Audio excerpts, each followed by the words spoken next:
Os venres, pois, procuramos, polo menos, aprender para ter mellor saúde. Para falar de temas sanitarios de saúde, temos os mellores profesionais, a Glenda Rodríguez, a Martín Iglesias e a Tino Pérez, que sempre nos falan de saúde con ciencia. Que tal, compañeros? Moi bo día. Hola, que tal? Benvidos a Radio Culleredo, como sempre. Bueno, unha radio que xa a vosa casa, xa o sabedes, E con quen falamos hoxe? Porque sempre nos traedes un convidado ou unha convidada especial. Pois hoxe vamos falar dun tema, a veces tabú, un tema sensible como é o suicidio. Antes de presentar a nosa invitada, gustaríame dar uns datos. Como que en España cada día quitanse a vida unhas 10 persoas. No ano 2024, case 3.500 persoas faleceron por suicidio. Para facernos unha idea, nese mesmo ano, na carretera faleceron 1.154 personas, é dicir, máis do triple. Aínda que leva 2 anos descendendo, que é un signo de esperanza, non? Sigue sendo un problema importante para a saúde pública.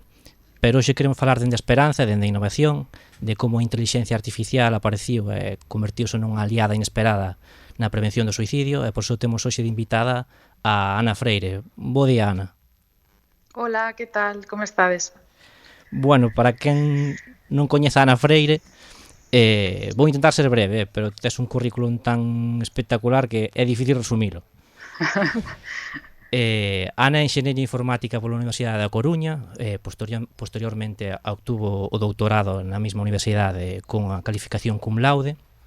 Realizou varias estancias en investigación en institucións destacadas como Yahoo Labs, a Universidade de Glasgow ou tamén o Consello Nacional de Investigación en Italia. Actualmente é vicedecana de Impacto Social e Innovación Académica na Universidade Pompeu Fabra Barcelona School of Management, que non sei se o dixen ben. Sí, perfectamente. E tamén moi importante para nós é a creadora de Visibilízalas, un concurso internacional que busca dar visibilidade ás mulleres referentes no ámbito tecnolóxico e científico.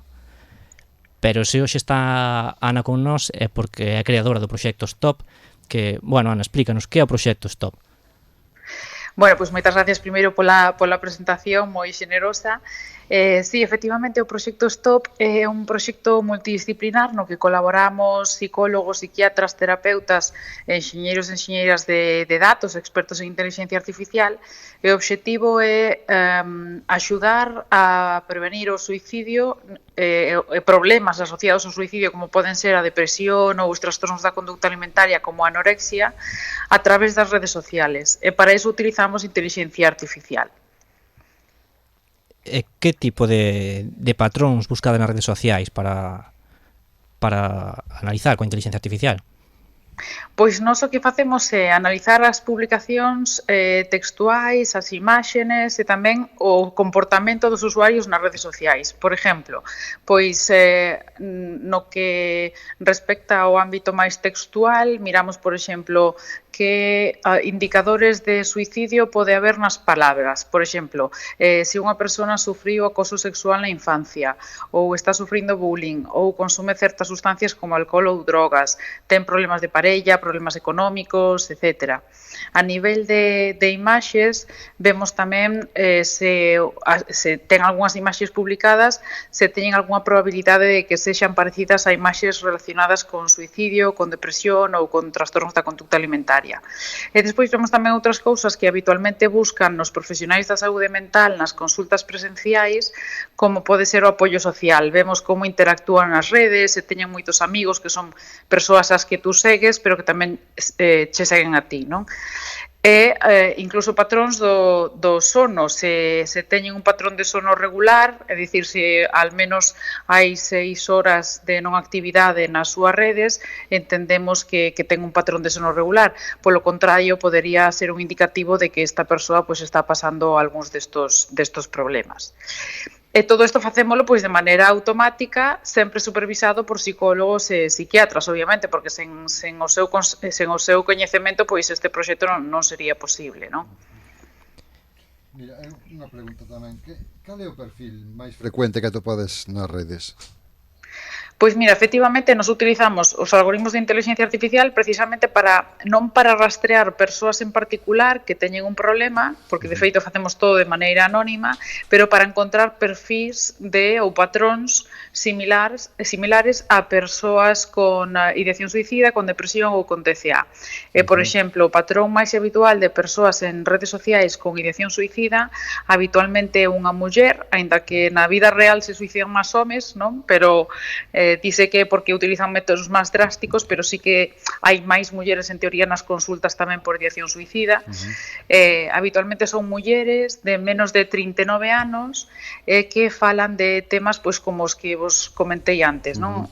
Acoso escolar ou incluso abuso sexual, consumo de drogas, etc.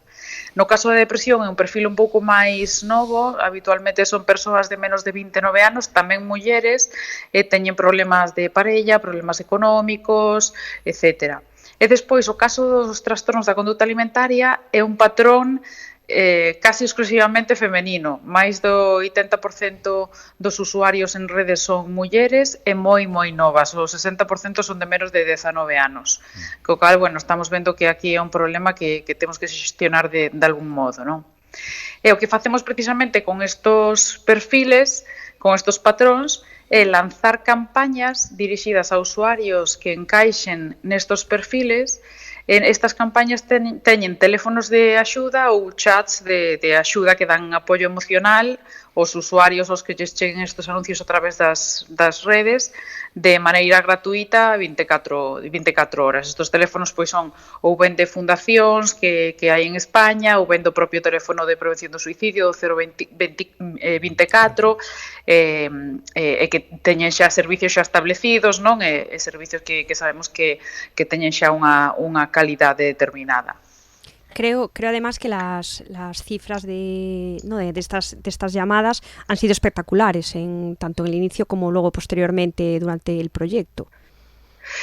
Pois sí, porque mira, precisamente, bueno, eu son galega, pero traballo en Barcelona, pero a primeira vez que lanzamos estas campañas eu estaba en Rábade, en Lugo, que é onde vivo, porque era Nadal.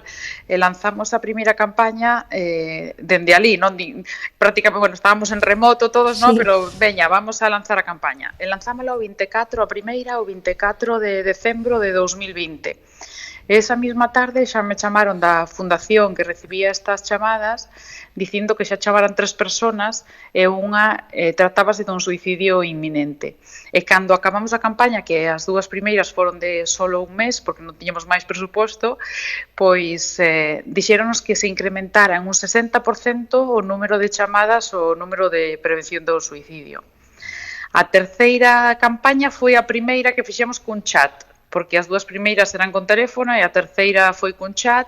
Durou máis porque axudounos Meta a financiar estas campañas, durou 3 meses e incrementou en prácticamente un 1000%, multiplicou por 10 o número de conversas de chat que recibía unha fundación de aquí de Barcelona, a Fundación Esperanza en Línea, que é a que recibe estos chats dende toda España.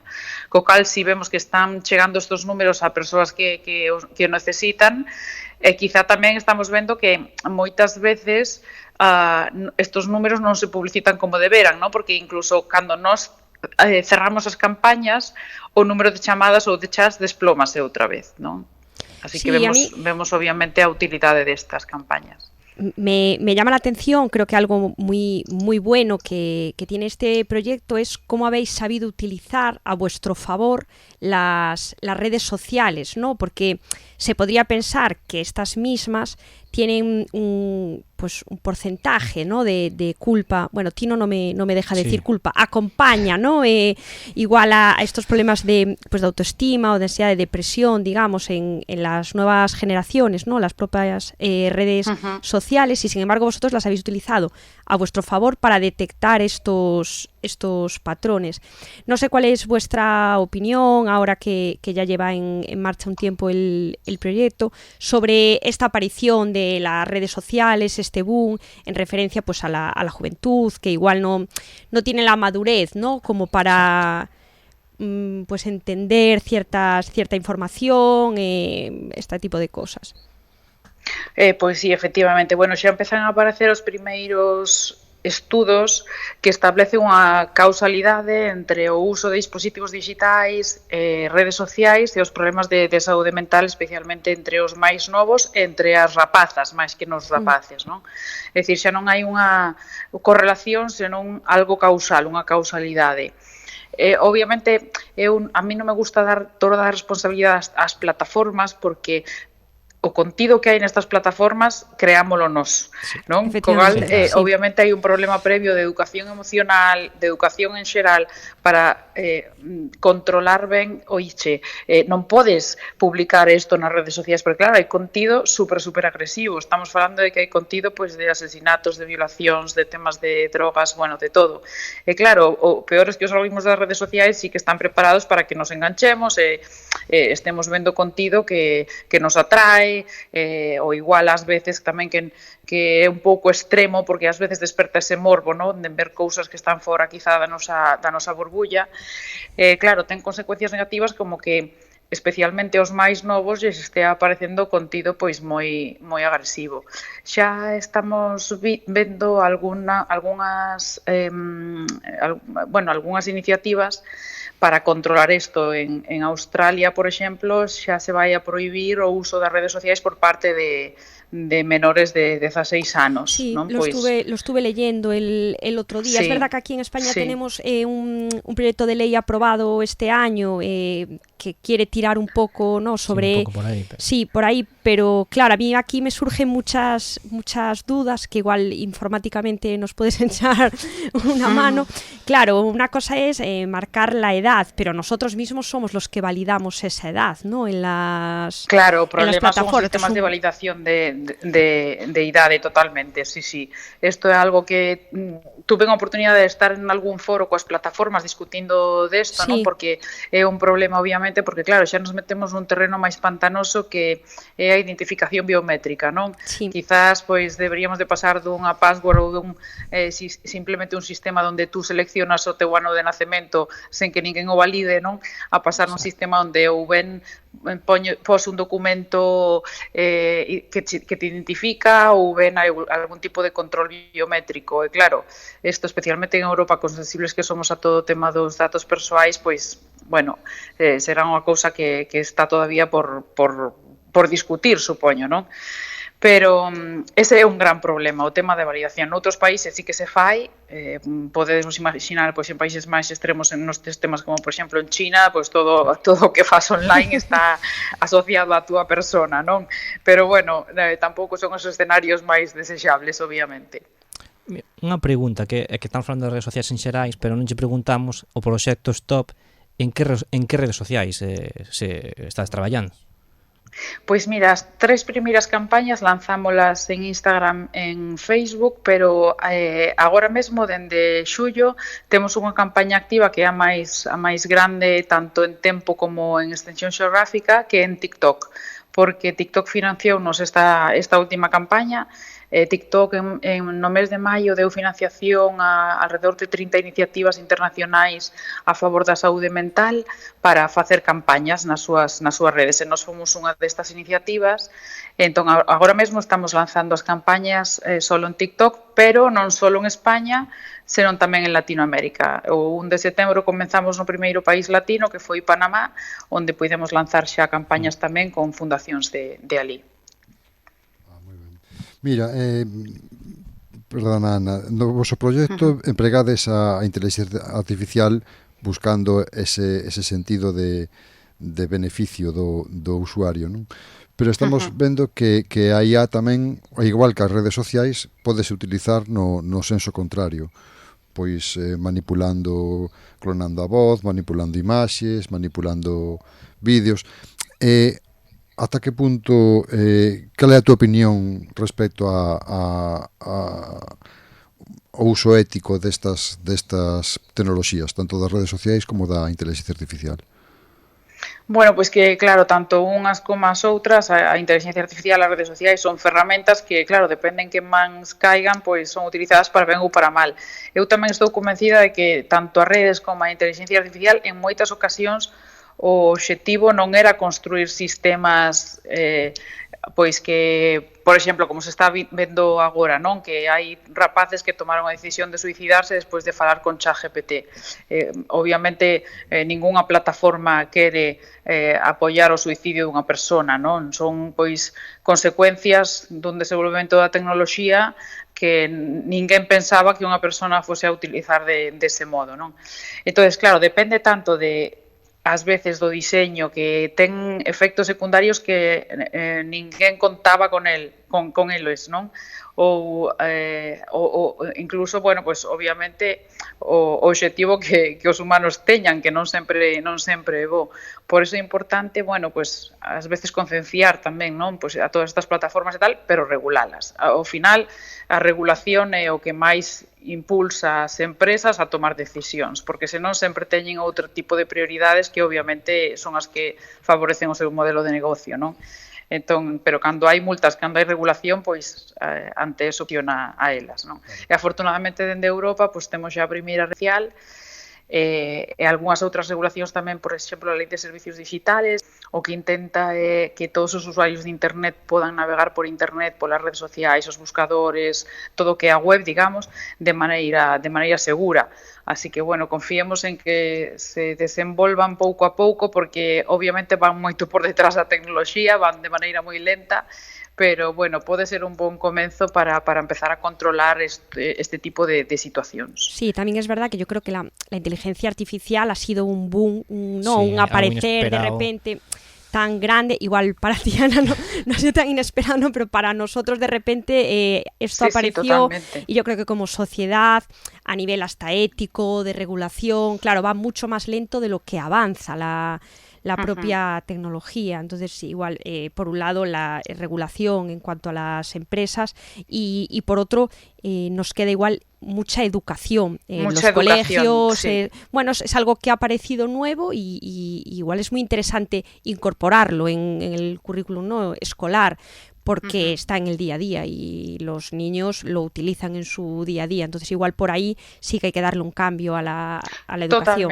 Totalmente de acordo. De feito, sempre digo que os dous antídotos fundamentales contra o mal uso da inteligencia artificial son, por un lado, a regulación e, por outra, a educación.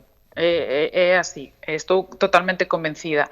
Meter no currículum escolar, introducir no currículum escolar xa desde edades tempranas o uso, pois, por exemplo, de inteligencia artificial xenerativa, non? De estos chatbots, para que os podes usar, para que non, como usalos, porque obviamente son modelos probabilísticos, non é maxia, non hai un humano detrás, non son profesionais.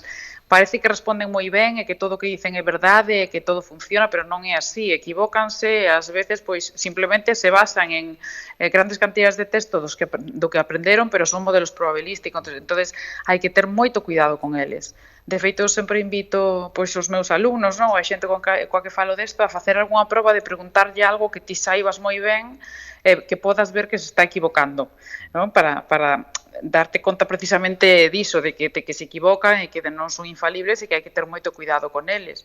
Sobre todo que ás veces incluso depende de quen o implementara, pois pode ter uns resultados máis fiables ou outros, non? Un pouco vendo quen está detrás das diferentes inteligencias artificiais ou das redes sociais, eu acórdome que hubo un caso tamén de un chatbot, un chat autogenerativo que sacou Microsoft no 2016 en Twitter, que era un chat conversacional, un bot conversacional, que fora un fracaso. En 16 horas tiveron que cerralo porque a idea era crear un perfil dunha muller de 19 anos norteamericana que aprendía da conversación cos que interaccionaban con ela, e ao final foi un fracaso. En 16 horas tiveron que pechalo porque volvíase moi agresiva, racista, violenta, quero dicir, fora un fracaso absoluto por eso, porque a xente que interaccionaba en Twitter con ela, pois facía entrar nunha dinámica moi peligrosa. Totalmente, sí. O obxectivo inicial deste bot era precisamente pois estudiar este comportamento humano máquina, non? Pero bueno, saiu moi mal, como ti dis. Pero claro, aí vemos que a responsabilidade, eu creo que é unha mistura entre ese hate speech, ¿no? Como se dice, discurso de odio que temos ou que teñen, vou a falar en segunda persoa, ¿no? Porque non me sinto identificada, que teñen algúns humanos nas redes, pero tamén esta polarización que ás veces as propias redes crean, meténdonos en burbullas onde parece que todo o mundo pensa como a nós, e cando vemos algo que non é como que nós vemos ou que nós estamos acostumados, pois parece que xera como un rechazo, non? Isto é algo que obviamente favorecen os algoritmos das redes sociais, pero temos de alguna maneira que loitar contra isto, porque existe tecnoloxía que é capaz de detectar discurso de odio, existe tecnoloxía que prima a diversidade en lugar de crear estas burbullas de aisladas, non? De eco que se chaman, hai que ou se regula, que probablemente é o máis directo, non? Ou este tipo de comportamentos probablemente seguirán.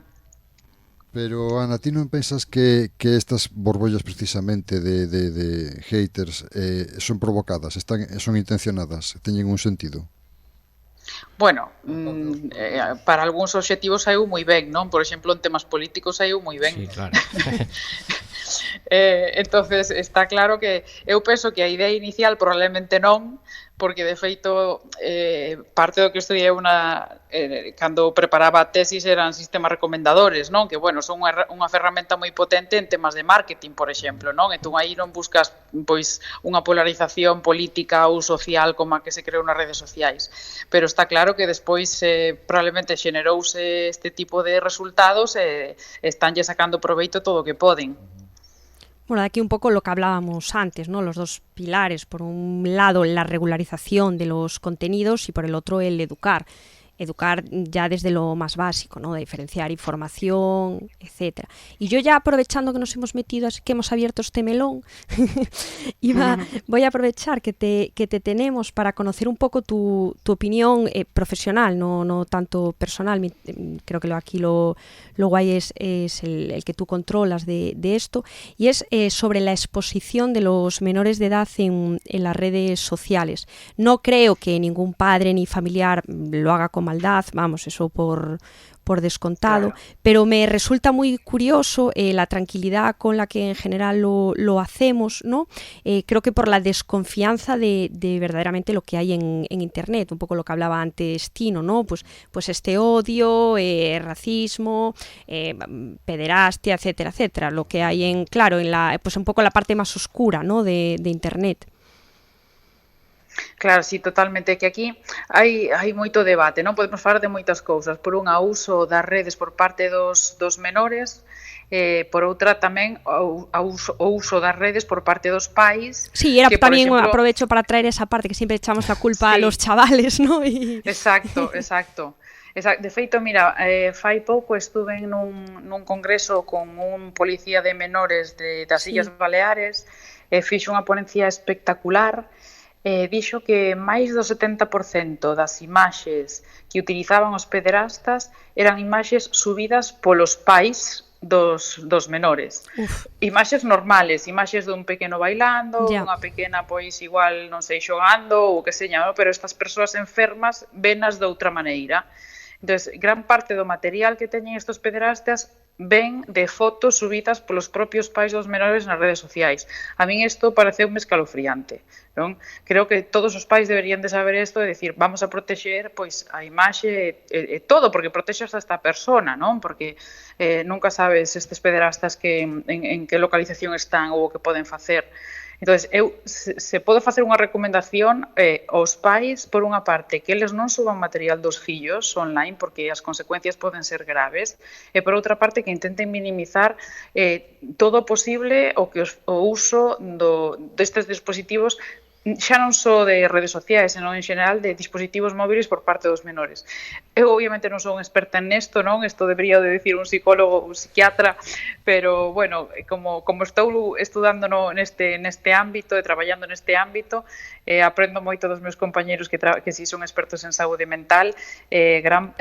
A maioría deles, eu creo que todos cos que falo e cos que traballo, dicen que gran parte dos problemas que teñen os menores que chegan ás súas consultas resolveríanse se non utilizasen o teléfono móvil. Así que creo que está moi claro, non? Sí. Pois mira, agradecemos moito que digas ti isto nesta radio, que o digas aos nosos ouvintes, porque non temos ahora un psicólogo que o diga. Pensamos que eres a persona máis indicada para facelo. Bueno, e aparte que unha fan da tecnoloxía como son eu, non? Que diga, bueno, sí, pero con límites, pois igual tamén se fían máis, non? Claro, xusto. Mira, ahora sí que me gustaría facer unha pregunta, estas foron profesionais, e queríamos facer unha máis personal. Porque vemos que detrás de cada algoritmo, dos porcentaxes de precisión, despois das campañas que levades feitas, detrás de todo isto hai xente real. Hai familias que sofren, mozas e mozos que pasan crises moi importantes. Que significa para ti, a nivel persoal, traballar nun proxecto que literalmente marca a diferenza entre a vida e a morte? Como xestionas emocionalmente ti estas respostas? Bueno, pois, mira, ao principio, cando estábamos directamente analizando os datos, traballando no que era o máis oscuro do proxecto, porque claro, ahora que temos os perfiles, de vez en cando recalculámolos, non? Pero xa non traballamos tanto en etiquetar publicacións, en ler todo este contido das redes e tal, pero cando comenzamos o proxecto, cada hora e media tiñamos que parar, non? Porque hai tanta gravedade nas cousas que ves, tanta agresividade que, de verdad, tes que parar. É unha cousa que hai que desconectar e traballar noutros proxectos e despois volver ao seu, non?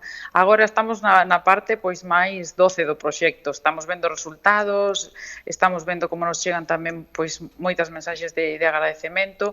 Isto a nivel personal pois é un orgullo tremendo. Eu creo que este proxecto realmente pois dalle moito sentido á miña vida profesional, porque sobre todo desde o mundo académico estábamos sempre moi acostumbrados simplemente a facer publicacións científicas, publicadas en congresos ou en revistas internacionais, xa está, non? E non sabías nunca se a tua investigación a estaba usando algunha persoa, a non ser que fixeras algunha patente. Pero o feito de facer este tipo de investigación con impacto social que dalle sentido ao teu traballo completamente. O teu traballo é un pouco a tua vida, non? Porque ao final traballamos tantas horas que ao final dices, bueno, pois mira, pois igual eu estou aquí para precisamente lanzar este proxecto e axudar a persoas, non? É moi bonito traballar, ademais, nun proxecto tan multidisciplinar, porque non paras de aprender dos compañeiros, cada un pois sabe dun tema distinto e é algo, bueno, pois moi enriquecedor tamén a nivel personal. Tiñas claro na túa carreira que ibas a enfocalo dentro da informática, non? Hacia a saúde? Pois non, a verdade é que non. Pero o que non tiña moi claro cando elixín informática era estudar medicina ou informática, o sea que aí xa había unha vocación sí, claro. un pouco escondida de salvar vidas, non? Sí. Pois non nos queda Bueno, agora vou facer unha última pregunta, que xa que estamos acabando todo isto, non nos queda moito tempo, e a cada invitado facémoslle unha mesma pregunta, non? Que é un pouco máis persoal, que é para ti, que momento para ti na tua vida cotidiana é saúde? Por exemplo, a mellor tomar un café despois da comida tranquilo, ou non sei, que momento para ti significa saúde? Pois para min é volver a Galicia e reunirme cos meus amigos e coa miña familia. Estar con eles falando e pasear por los bosques tan bonitos que temos en Galicia, esos paisaxes maravillosos, que aquí na cidade estou moi contenta, pero botase moito de menos. Aí é cando respiro e que noto que os meus pulmóns se rexeneran aire, non? O aire cando realmente xa non é só saúde, senón felicidade. Bueno, con esa resposta xa nos ganaches os tres. Sí. É verdade, non o digo por dicir, porque é unha absoluta verdade. Pois moitas gracias, Ana. Bueno, antes de despedirnos, sí que me gustaría recordar outra vez o teléfono 024, que se estás pasando un momento difícil, é un teléfono gratuito e confidencial, e que atendas 24 horas do día, e que é o teléfono da prevención do suicidio que nos proporciona o Ministerio, non? Sí, así, e ten teléfono e chat, ademais. Sí. O 024. Pois nada máis, Ana, moitas gracias por atendernos, gracias por a tua amabilidade. Gracias a vos por dar visibilidade a este tema, que é algo moi importante, a ver se conseguimos que deixe de ser un tabú e que calquera persona que teña algún tipo de sentimento deste tipo, pues que busque axuda e que salga desta situación. Pois moitas gracias. Muchísimas gracias. Muchísimas gracias, Ana. De verdad que es un A placer. vos, Y enhorabuena. hasta pronto. Enhorabuena por Exactamente. este Gracias. proyecto que es una pasada. Moitas gracias.